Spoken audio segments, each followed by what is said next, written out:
इथे मी कडे तेल तापत ठेवलेले आणि हे नागलीचे पापड तुम्हाला मी तळून दाखवते. हे बघा हे पापड.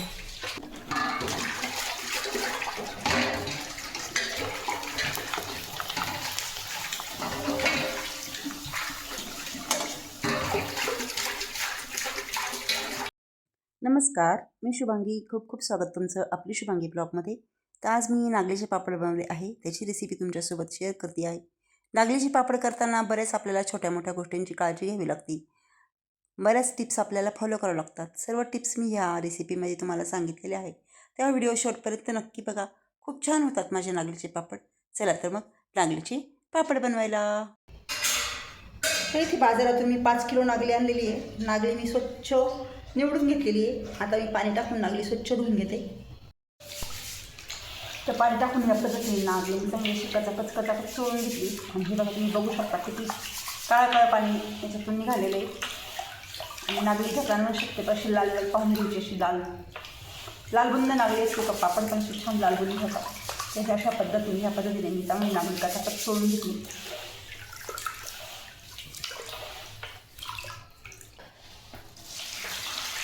याच पद्धतीने मी आता 3 ते 4 पाणी जोपर्यंत हे खराब पाणी निघतं आहे तोपर्यंत ही नागली चांगली धुवून घेतली. आणि बघा तुम्ही बघू शकता किती गंध पाणी निघालेलं आहे.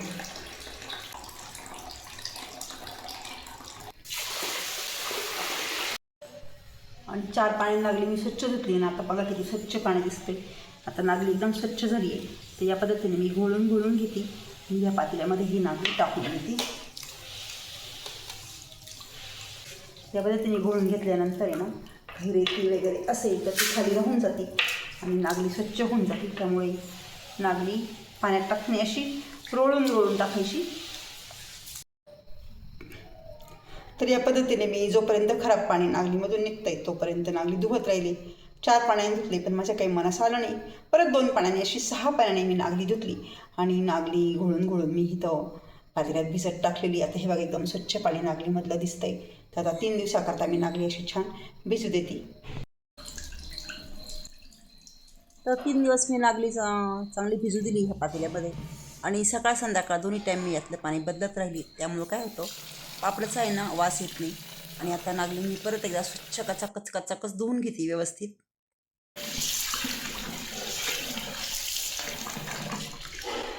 तर या पद्धतीने मी चांगली कचाकच नागली चोळून धुतली. म्हणजे बघा नागली किती स्वच्छ लाल तुम्ही बघू शकता. या पद्धतीने 3 ते 4 पाण्याने नागली स्वच्छ धुवून घेतली मी. आणि आता ही नागली मी व्यवस्थित घोळून इथे ओढणीवर टाकते.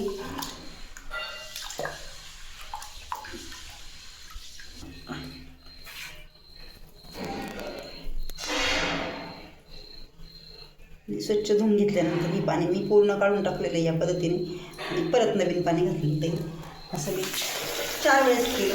आणि आता हे नागली मी उपसून ठेवते ह्या.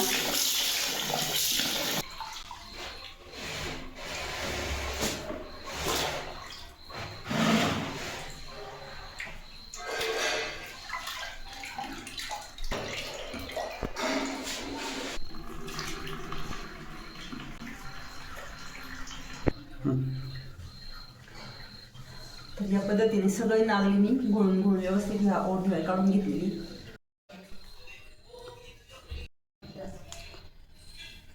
तर या पद्धतीने मी ओढणीमध्ये ना ही सर्व नागली व्यवस्थित घट्ट बांधून ठेवलेली आहे. ही सकाळपर्यंत मी असं ओढणीमध्ये अशी घट्ट बांधून ठेवणार आहे म्हणजे हिला छान मोड येते. आता ही नागली मी तुम्हाला सकाळी दाखवते कसे मोडाले इथे. आणि या नागलीला इथे छान बारीक मोड आलेली आहे बघा तुम्ही बघू शकता.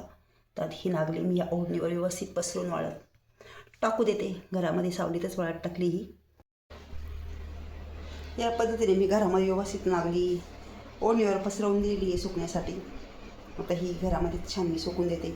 दाताखाली वाजर इतकी सुकू द्यायची असते, उन्हात नसते वाळवायची. आणि नागली मी सकाळी भिजत नाही सुकत टाकली होती. दाताखाली वाजेपर्यंत ही नागली सुकवायची असते. आणि आता दाताखाली वाजते मग अजिबात लागत नाही आहे. दाताखाली मी वाजून बघितली. आणि आता ही नागली मी गोळा करते आणि गिरणीतनं दळून आणते. तर इथे मी नागली दळून आणलेली आहे. हे बघा या पिशवीमध्ये पीठ आहे. आणि इकडे ना मी घमेल्याला ओढणी बांधलेली आहे. ती डिश घेतली आणि आता मी ना हे पीठनं व्यवस्थित वस्त्रगाळ करून घेते नागलीचं.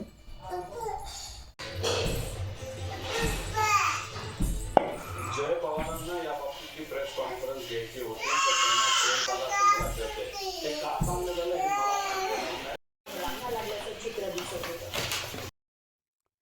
या पद्धतीने वस्त्रगाळ करायची आणि जोपर्यंत आपल्या हाताला पीठ लागतंय तोपर्यंत हे पीठ असंच गोल गोल गोल गोल करायचं. आता हे बघा, हाताला अजिबातही पीठ लागत नाही, म्हणजे सगळं पीठ खाली पडलेलं आहे. आणि हा व तयार झालेला जमा झालेला कोंडा साईडला मी एका पिशवीमध्ये काढून घेतला आहे.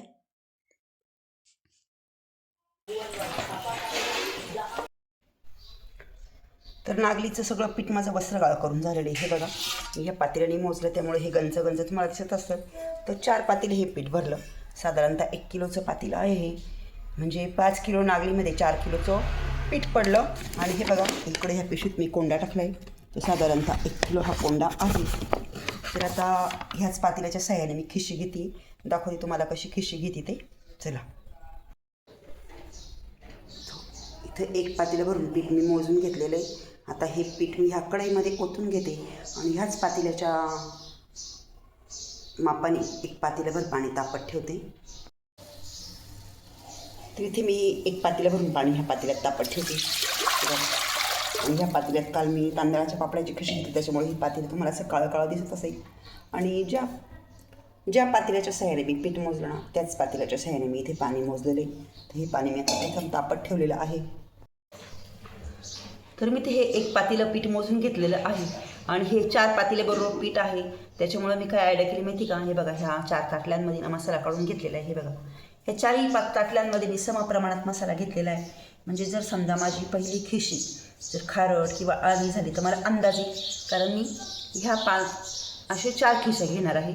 आणि हे बघा, याच्यामध्ये मी घेतलेले आहे सफेद तीळ, ही ओवा पावडर, जिरा पावडर, इकडे आहे मीठ, हिंग, खायचा सोडा आणि फुलखार म्हणजेच पापडखार.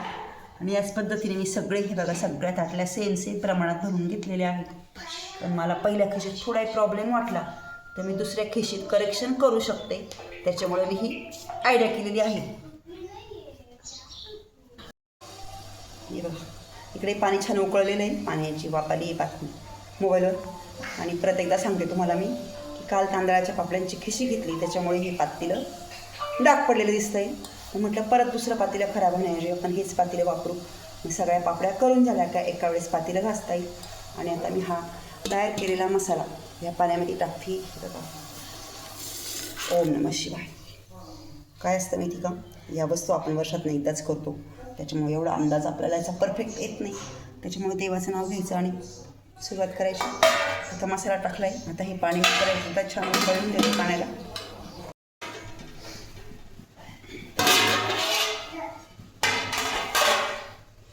आणि पानं अजून छान उकळलं आहे. सर्व मसाला याच्यामध्ये छान झाला आहे.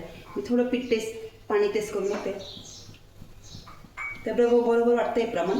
आता याच्यामध्ये मी हे गॅस बारीक करते आणि हे काढलेलं पीठ आहे ना चाळणीने गाळून टाकते. हे पीठ जरी वस्त्रगाळ केलेलं असेल ना तरी असं चाळणीने गाळून टाकायचं, म्हणजे सर्वीकडे सारखं पीठ पडतं.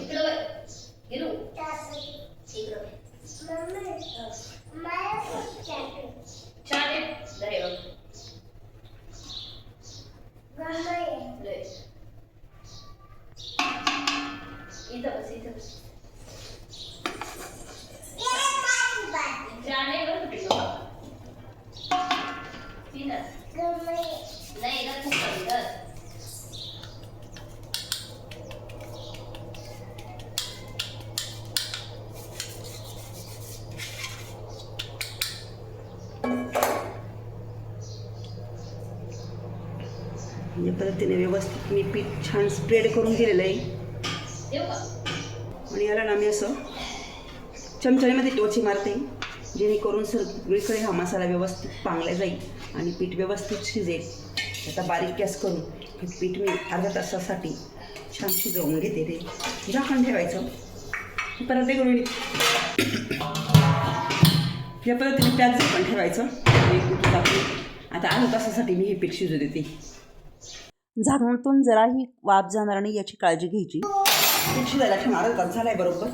आणि बघू शकतो आपण अर्धा तासामध्ये शिजलेले. आता हे पीठ आम्ही छान घेरून घेतो. गॅस बंद करते. लांब फक्त थोडी टच नको घेऊ लांब.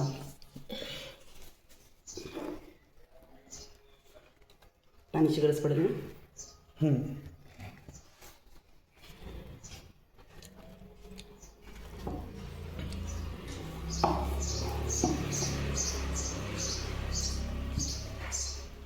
आणि जेवढं पीठ होतं तेवढं आम्ही पाणी ठेवलं होतं. पण ही बघा ती नागली जुनी होती तर नागली छान फुगलेली आहे.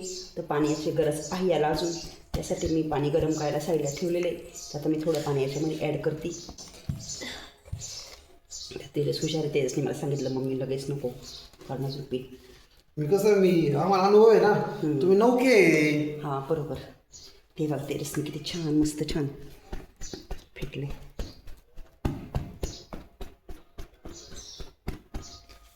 व्यस्त पाणी बनवलं.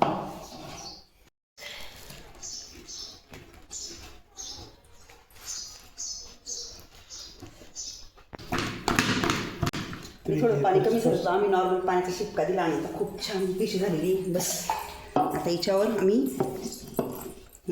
पातळ कपड्यात ठेवून परत 10 मिनिटासाठी वाफ घेतोय. अजून देऊ.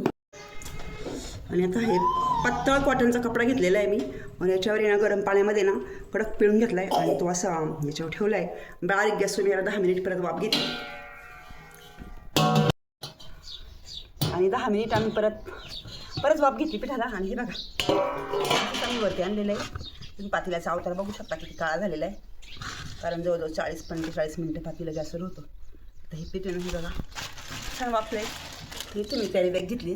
कॅरी बॅगमध्ये ना मग थोडंसं तेल टाकून घेतले. ही बघा छान शिजले. जसं कशी घेतली आता याच्यामध्ये टाकून घेते.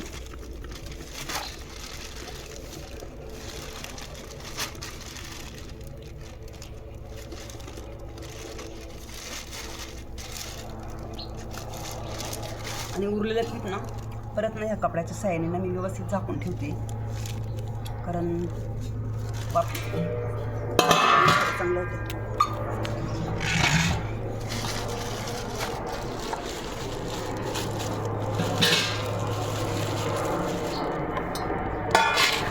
कॅरी बॅगमध्ये चांगलं असं रगडून घेते.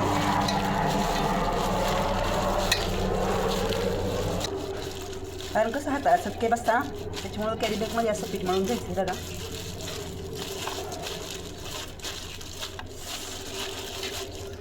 बस आता मी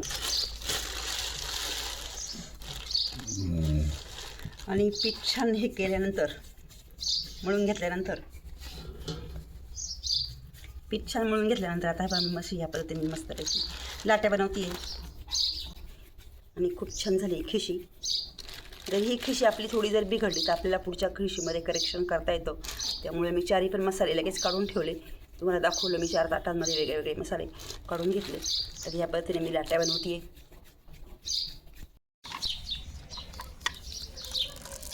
तर मी तयार केलेल्या लाट्यांची तेजस इथं पापड करतोय. अजून एकदा असं ही बाजू तुझ्याकडे घे ना. असं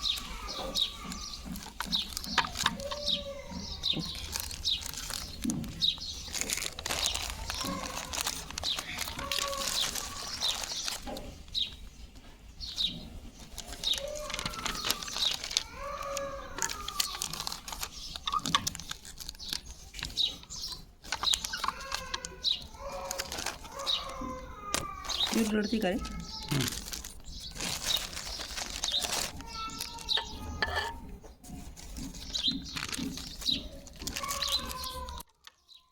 तर ही सर्व तयारी मी कालच करून ठेवली होती.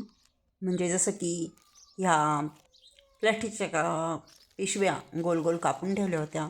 जिरा पावडर आणि ओवा पावडर करून ठेवली होती. कारण कसं ह्या पापड्या करायला भरपूर वेळ लागतो. आता इथं तेजस पापड मशीनमध्ये करून देतोय. पापड आमचे करून झालेले आणि आता ही पापडी इथे येऊन लावली छान सुकट टाकून देते.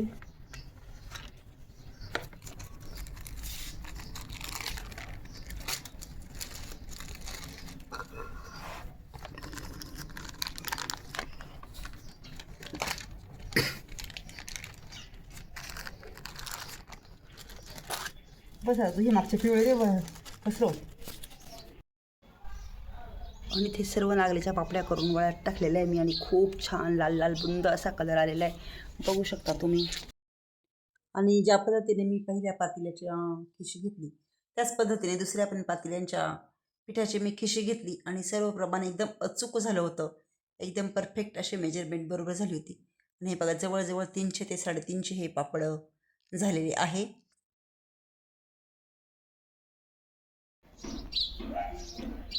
जी साडी अंथरलेली ती पूर्ण गच्च भरलेली आहे.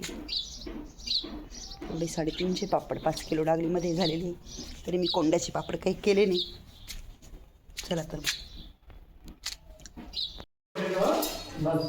इथे मी कडे तेल तापत ठेवलेले आणि हे नागलीचे पापड तुम्हाला वितळून दाखवते. हे बघा हे पापड लाल बुंद असे छान झालेले.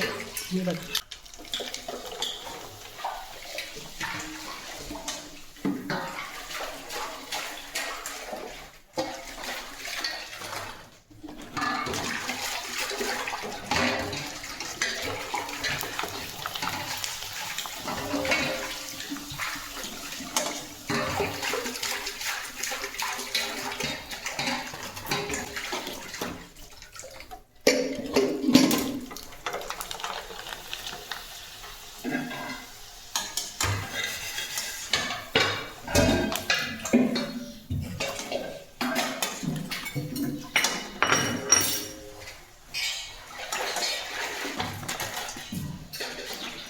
तांदळाचे पापड आहे हे पण बघू शकता तुम्ही. अशा प्रकारे म्हणजे तांदळाचे आणि नागलीचे दोन्ही पण पापड खूप छान झाले आणि खूप छान चव झाली आणि फुगले पण खूप छान तुम्ही करू शकता. अतिशय उत्तम असे आजचा व्हिडिओ इथेच संपवते. कसं वाटतं तुम्हाला आजचा व्हिडिओ? आवडलं असेल तर नक्कीच लाईक करा, कमेंट करा, चॅनल असेल तर सबस्क्राईब करा. परत भेटू उद्याच्या नवीन व्हिडिओमध्ये. तोपर्यंत बाय बाय.